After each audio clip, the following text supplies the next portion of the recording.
Talk about prevention is Dr. Arif Kamal with the American Cancer Society. Dr. Kamal, good to see you. Welcome back to the show.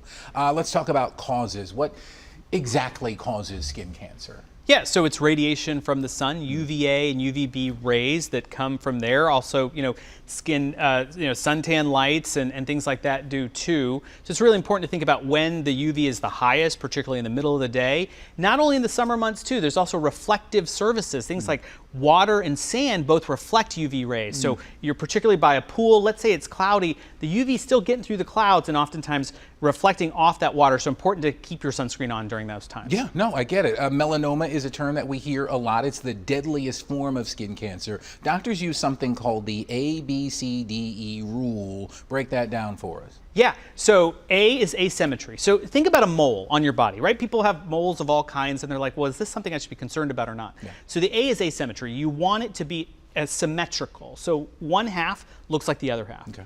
B is borders. You want the borders to be regular. So not, like a really good circle, not like these, cutted edges on the sides. Okay. C is the color. You want the color to be uniform throughout. So, typically a dark brown or a black is fine, but if you start seeing a lot of other colors in the middle, that might be a problem.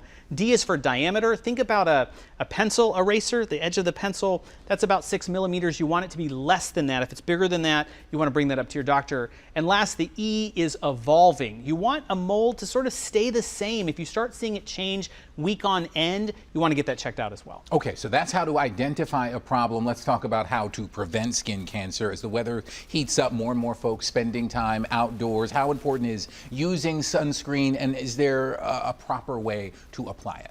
Yeah, super critical. One is the thing that always catches me and my family, which is make sure it's not expired. Sometimes it's in a basket somewhere and you pull it out and you put it on. So take a look at the expiration date. Make sure to reapply every 90 minutes to 2 hours. Pay attention to those reflective surfaces, sand, water, even snow for folks in the winter time. And pay attention to when you're in the sun, particularly in the middle of the day. Reapply a little bit more often. And pay attention to things like sweat and water that might pull it off.